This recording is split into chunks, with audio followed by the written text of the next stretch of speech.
Captain Elias Ward did not expect his ship to fall from the sky that day.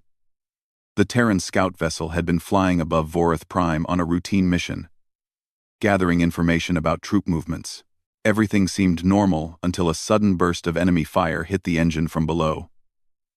The ship shook violently, alarms screamed in his ears, and he felt the controls refusing to respond. Elias tried everything he could to stabilize the ship, but the damage was too much.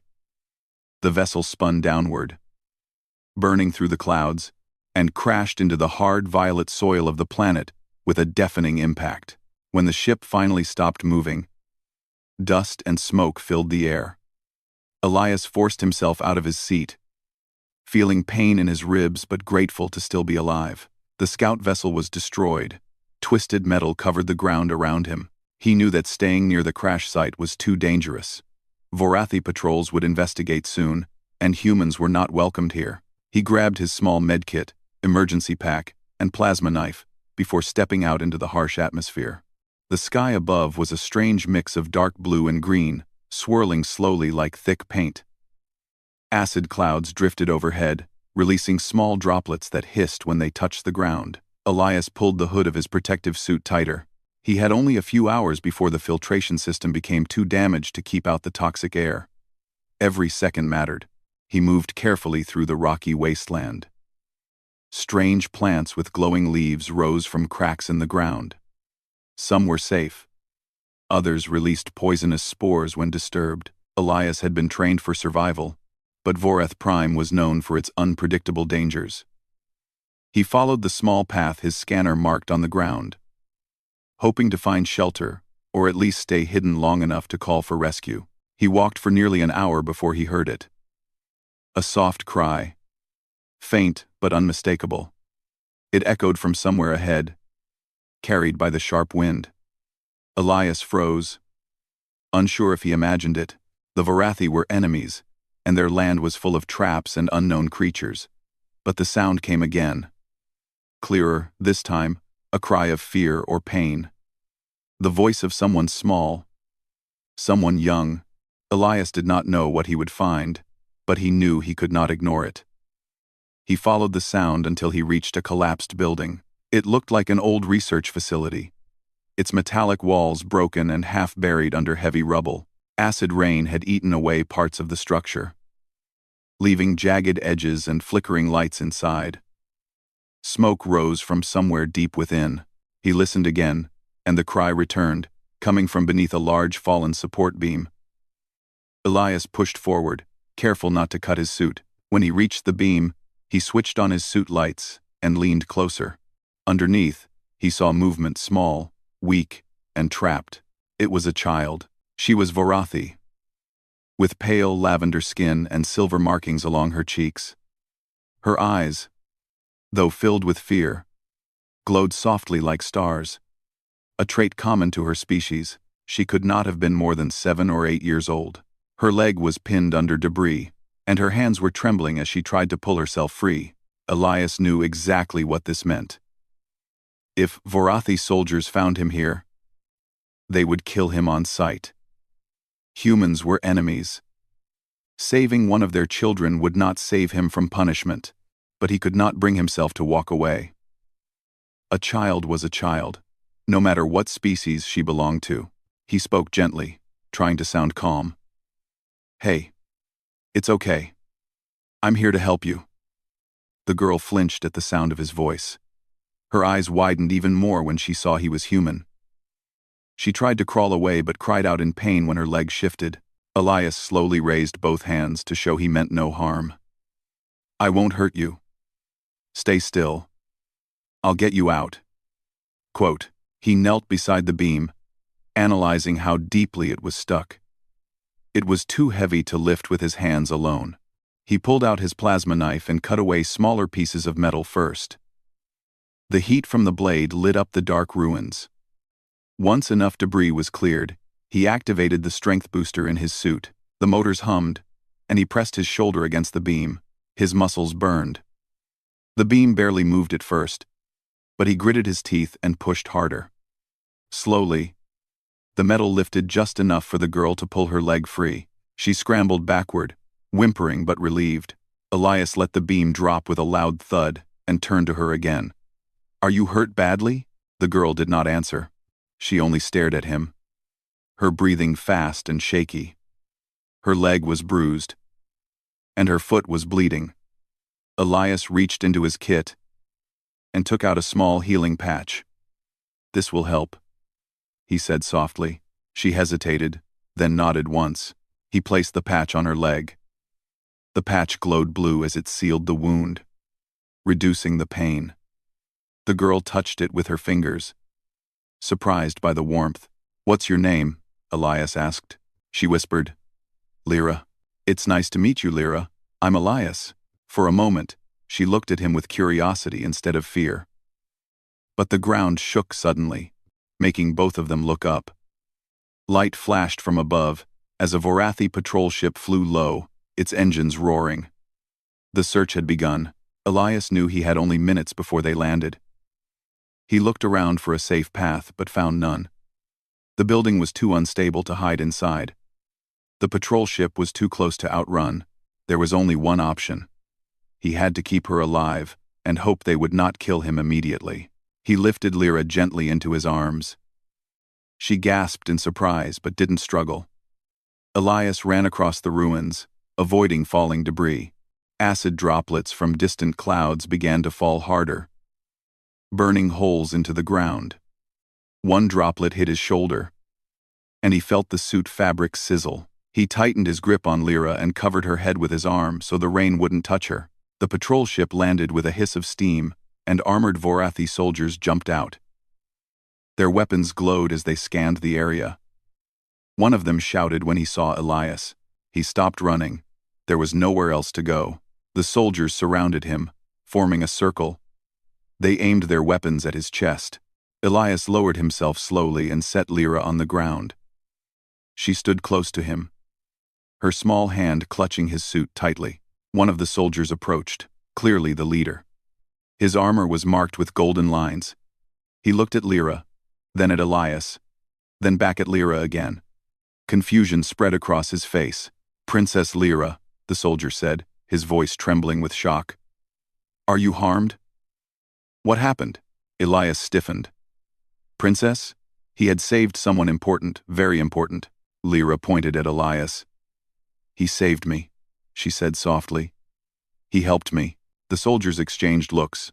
Some lowered their weapons slightly, unsure what to do. Humans were the enemy, but a princess was sacred. They never expected an enemy soldier to risk his life for her. Another soldier stepped forward. "We must take them both to the matriarch." Elias did not resist as they bound his hands. He knew struggling would only make things worse.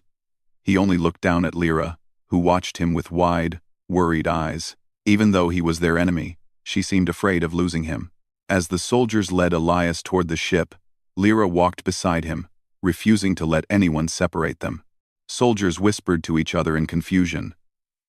The air felt heavy with tension, curiosity, and fear. The matriarch, ruler of the Vorathi Empire, mother of the girl Elias had saved, would decide his fate. But Elias already sensed the truth.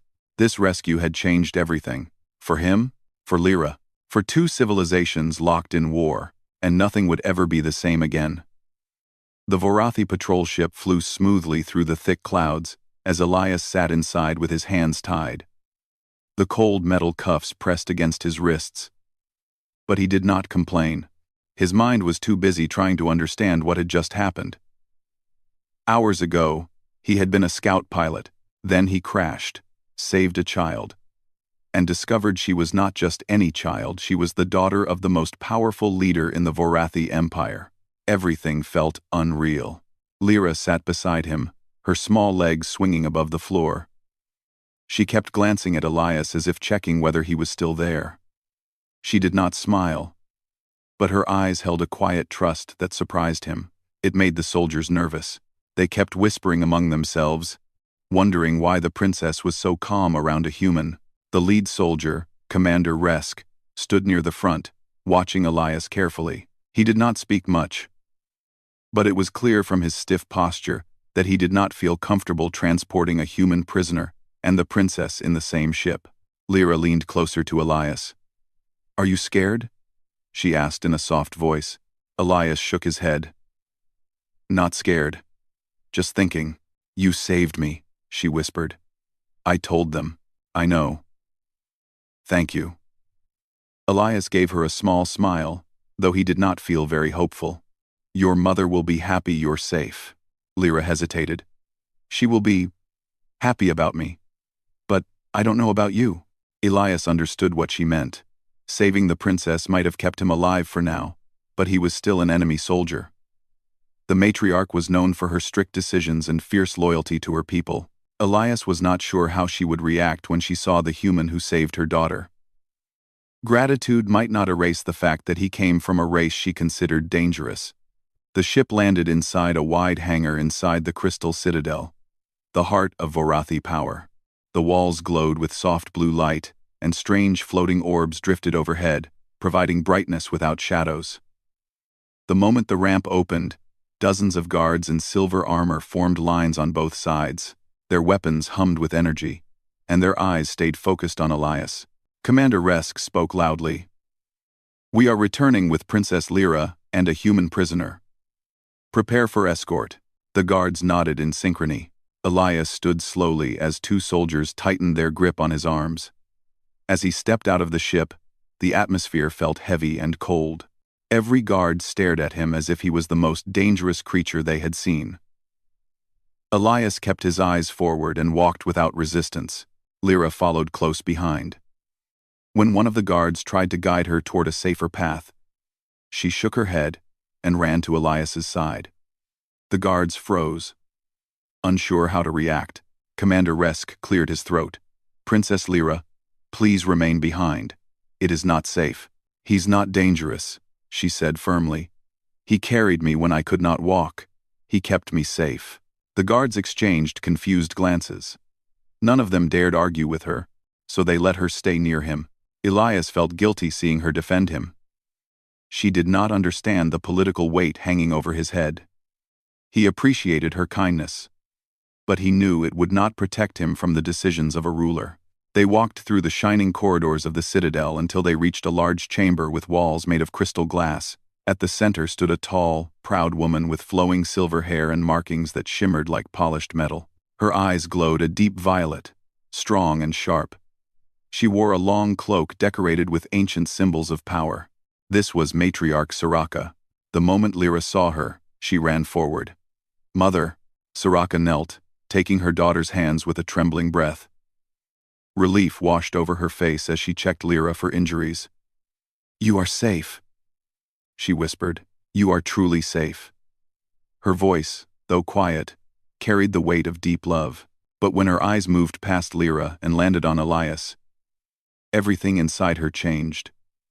Her expression hardened, and she slowly stood. Guards tightened their formation instantly. Elias remained silent, his hands still tied, his posture calm. He met her gaze without fear but with respect. Soraka spoke, her voice strong and clear. "I have been told that you saved my daughter's life." Elias nodded. "Yes. I did what anyone should do." The matriarch stepped closer, studying him carefully. "You are an enemy soldier. You had every reason to leave her. Yet you did not." "I couldn't leave a child to die," Elias replied simply. Her eyes narrowed slightly, as if trying to understand his reasoning. Vorathi culture valued strength, duty, and honor. But compassion for enemies was rare.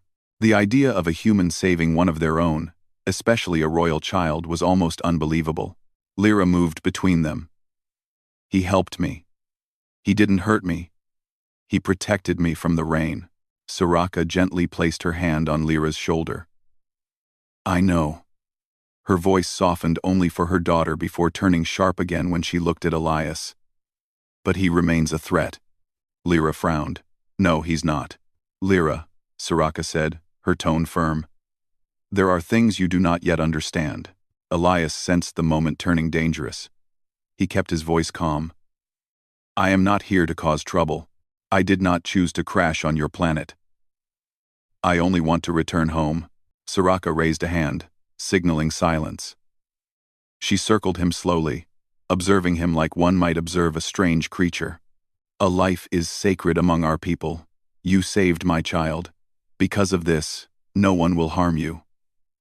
The guards lowered their weapons slightly. But you remain a prisoner. Lyra gasped. Mother, Soraka shook her head. I cannot release him. The Empire is at war. If he returns to his people, he may bring information that endangers us. Elias did not react with anger. He understood the logic even if he did not agree. I will tell them nothing that threatens your people. You expect me to trust the promise of a human? Soraka asked coldly. Elias honestly answered, yes. The room fell silent. The surprise in Soraka's eyes was small but noticeable. She was not used to such simple confidence. She turned to Commander Resk. Take him to the guest quarters. He is to be treated with respect. He saved a royal. No chains. No harsh treatment. But ensure he cannot escape. Resk bowed. As you command, matriarch. 2 guards approached Elias. They removed the cuffs from his wrists. He rubbed them slightly but said nothing. Then they guided him toward a long hallway. Lyra rushed to him. Will you be okay? Elias crouched slightly so he was closer to her height. Yes. I'll be fine. He gave her a small, comforting smile. You're safe now. That's what matters. She nodded but still looked worried. Elias felt her small hand squeeze his for a moment, before a guard gently moved her aside. As he walked away, Elias heard Soraka speaking quietly to Lyra. He couldn't hear the words, but the matriarch's tone was a mixture of worry and authority. The guards led him to a wide chamber with smooth crystal walls and glowing lights. There was a soft bed, a table, and a chair. For a prisoner, the room felt surprisingly comfortable. You will stay here, one guard said. Meals will be brought to you. Do not attempt to leave. Elias nodded. The door closed silently behind them. He sat on the bed and exhaled deeply. He was alive. He was not being tortured. That was a good start. But he was trapped in the most secure building on Vorath Prime, surrounded by guards, with no way to contact Earth. He lay back, staring up at the glowing ceiling. Strange patterns moved across it like flowing rivers. His thoughts wandered back to Lyra. Her trust felt strange, unexpected, but comforting. She was the only one in this empire who did not see him as a monster. Hours passed, and Elias heard a soft knock. The door opened, and Lyra slipped inside, accompanied by a guard. She held a small crystal sphere in her hands. She walked up to Elias. I brought you a light orb, she said shyly. It helps people sleep. I use one too.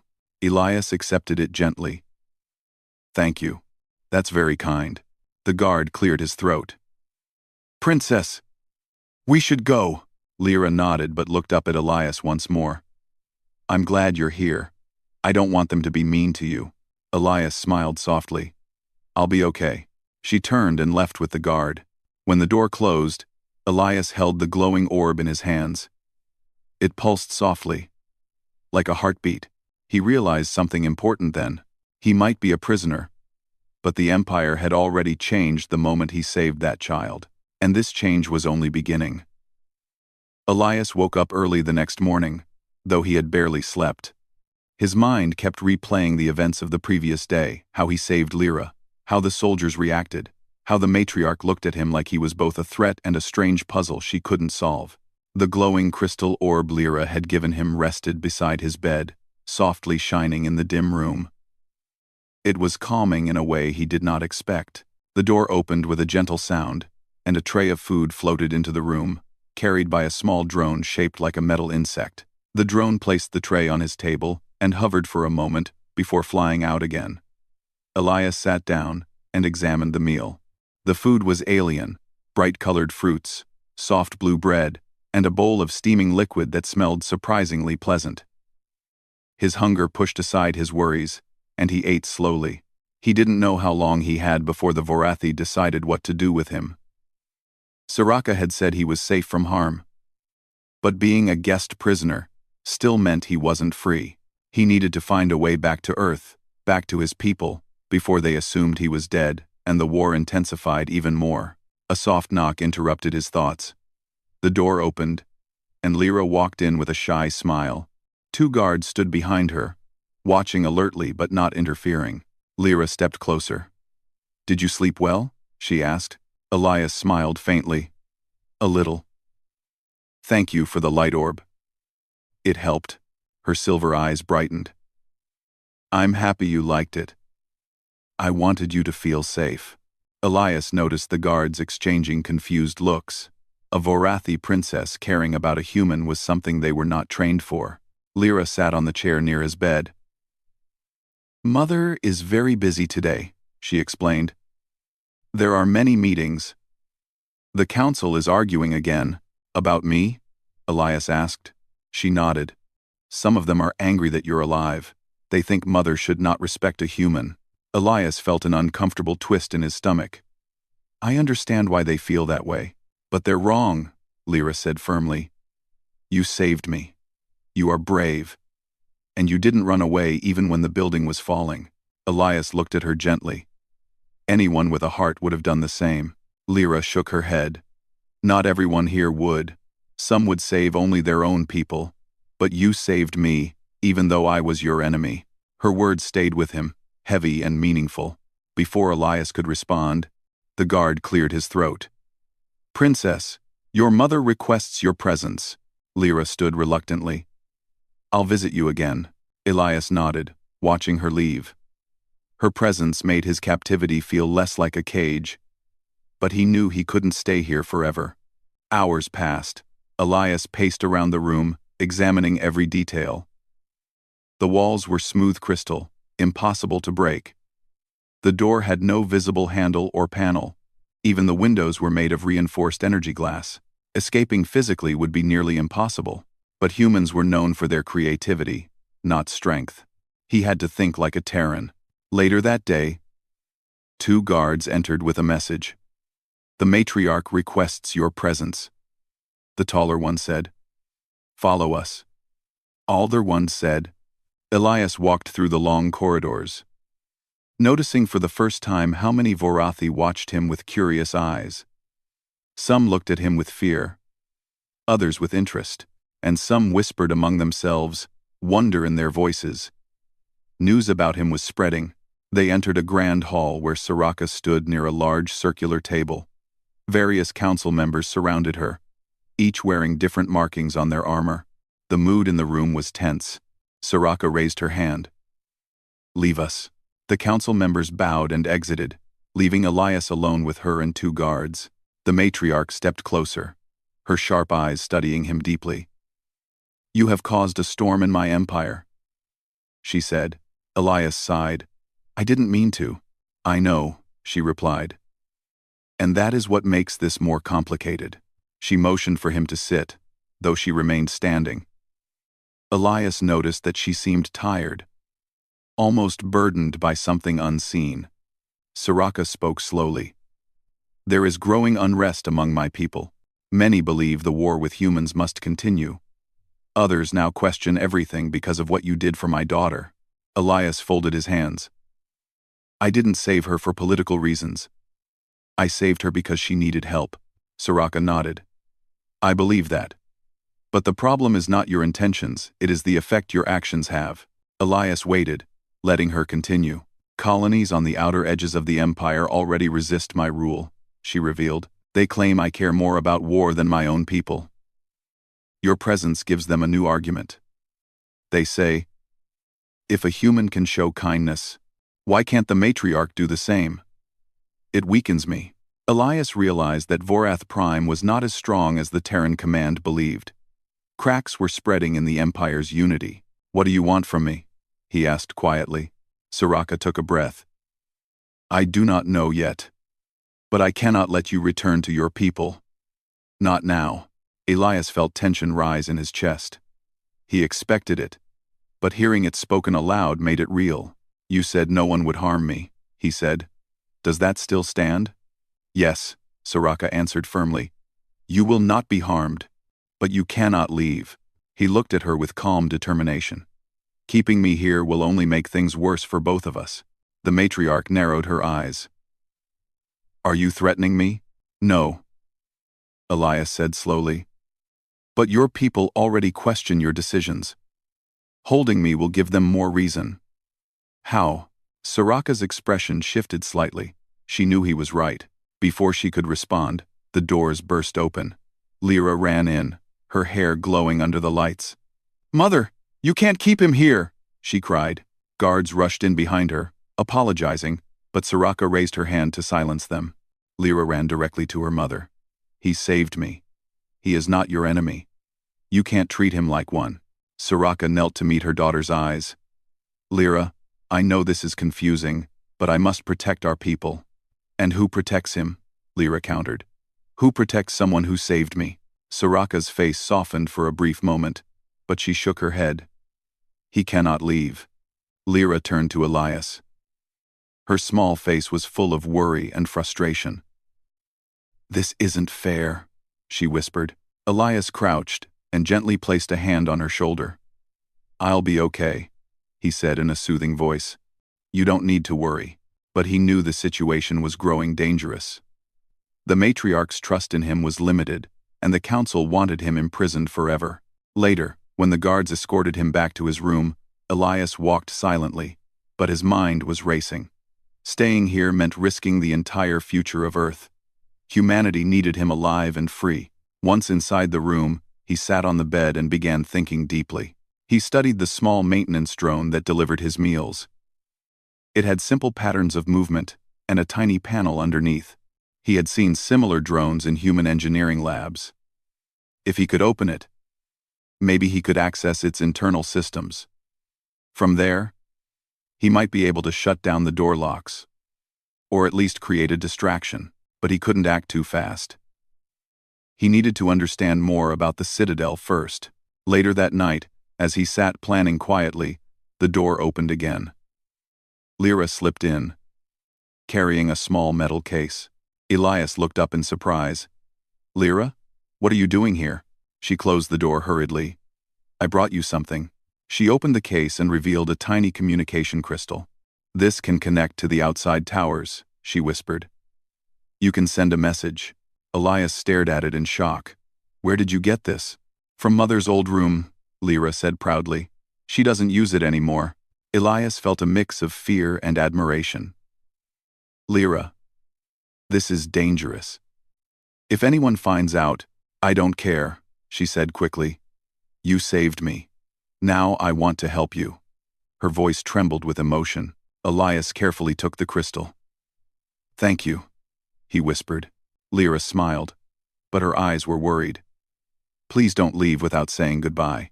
Elias nodded slowly. I promise. When she left, Elias held the crystal tightly.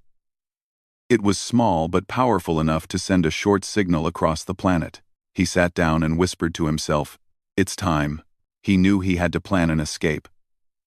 Not because he wanted to run from danger, but because only he could prevent a war that would destroy millions. Humanity needed him, and despite being surrounded by an empire of enemies, Elias felt the spark of human determination rise inside him. He would escape. He just had to be smart enough to survive the attempt. He woke slowly, like someone rising from deep water. For a moment, Ethan did not understand where he was. The room was bright but calm, with soft lights on the ceiling and a faint humming sound under the floor. The air smelled clean, almost too clean. When he finally blinked the blur away, he saw Arya sleeping on a chair near his bed. She was leaning forward, head resting against her arms, as if she had stayed there the entire night. Then the memories hit him everything at once. The Queen's trial, the attack on the Citadel, his fight to save Arya, his final stand in the throne hall, and then darkness. He lifted his hand slowly and felt a bandage wrapped around his side. His entire body ached, but he was alive. That alone felt like a miracle. Arya stirred. Her eyes opened, tired but warm, and when she saw him awake, relief washed over her face so strong she looked like she might cry again. You're awake, she whispered. He gave a weak smile. Looks like it. Before he could say anything more, Terrell entered the room. The young warrior, who once wanted Ethan dead, now looked almost embarrassed. His weapons were gone. Replaced by a simple medical robe, he bowed his head. "You saved our princess," Terrell said quietly. "And you saved many more. If you had not been there, the rebels would have taken the citadel, and the queen would have been killed." Ethan let out a tired breath. "I didn't do it for glory." "We know," Terrell answered. "That is why everyone is waiting for you." "Waiting?" Ethan repeated, confused. Arya nodded and stood from her chair. "Mother wants to speak with you. And so does the council." Ethan blinked up at her. "I thought the council wanted me locked away." "They did," she admitted. "But everything has changed." He slowly pushed himself upright. Arya immediately moved to help him, steadying his back with gentle hands. He felt weak, but her presence alone made him feel stronger. "All right," he said softly. As they walked through the palace corridors, Ethan noticed something strange. Everywhere he passed, guards and workers stopped what they were doing. They bowed their heads not in fear, but in respect. Some even placed their hands over their hearts, a gesture he had seen them use only for heroes who died in battle. It felt strange. He had only done what he believed was right. But here, it meant so much more. At the entrance to the throne hall, huge silver doors opened slowly. The queen stood alone inside, waiting. She looked different than before. There was no anger, no suspicion, and no coldness in her eyes. Instead, she wore a calm, steady expression. As Ethan approached, she stepped forward. "Ethan Hale," she said in a quiet but strong voice. "You saved my daughter. You defended my people. And you stood against a threat even when you were not required to." Ethan nodded, unsure what to say. The queen continued. "I once believed your presence on this world was dangerous. I feared what a human could bring. But I see now that I misunderstood you deeply."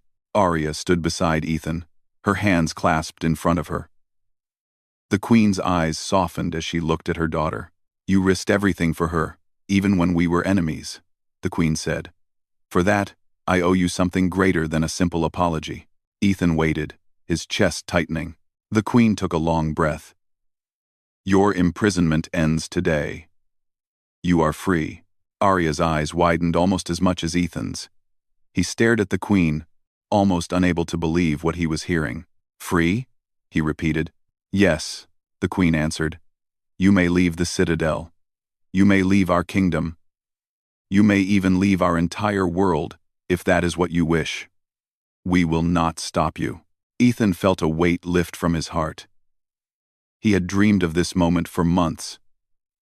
Ever since he had been captured, he imagined running back to human space, returning to familiar stars, maybe even finding his crew again. But when he looked at Arya, the freedom he felt became tangled with something else, something deeper. Arya looked away slightly, as if she did not want him to see the fear in her eyes. She already understood the decision he now had to make. Before he could speak, the queen added, "There is more. The council has agreed to give humanity safe passage through our territory. You will be allowed to return home under royal protection." Ethan was stunned. "You're giving my people access to your space?" "Under strict terms," she said. "But yes. You have changed the future between our species." He didn't know how to respond. The queen gestured toward the balcony above the hall. "Come," she said. "There is something I want to show you." They followed her up the stairs and stepped out into the bright open air. Below them, the entire citadel stretched like a landscape of silver and white stone.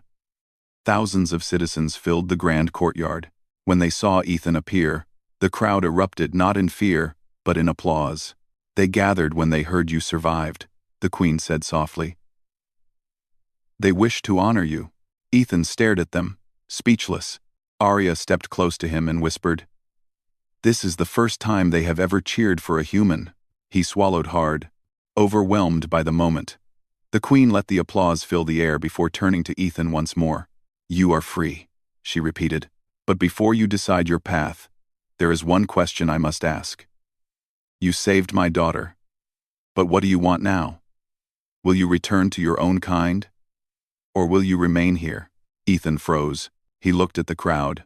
He looked at the shining towers. He looked at Arya. Her hands were shaking slightly, though she tried to hide it. He could see everything she was afraid to say. She wanted him to stay. She wanted him in her world. But she also loved him enough to let him go. Ethan took a long, steady breath. When I first came here, he said quietly, I thought this place was a prison. I thought I would never find anything but fear and hatred. Arya's eyes glistened. But I found something different. Ethan continued. I found courage in people I once feared. I found trust in places I never expected. And I found someone who made me believe in this world again. Arya looked up at him slowly. Her breath caught. The queen watched calmly, saying nothing. Ethan turned toward Arya fully. I don't want to leave, he said softly. Not anymore. Arya exhaled a sharp breath, as if she had been holding it for hours. Her smile was small at first, then warm, then bright. She stepped closer, her voice trembling. Then stay, she whispered. Stay with us. Stay with me. The queen gave a slow nod of approval. Ethan looked once more at the cheering crowd. The sound of their voices rose like a wave, washing over the balcony. Filling his ears and his heart, he made his choice. I will stay, he said firmly. Arya closed her eyes in relief. When she opened them again, they were shining with hope. The queen placed a hand over her heart.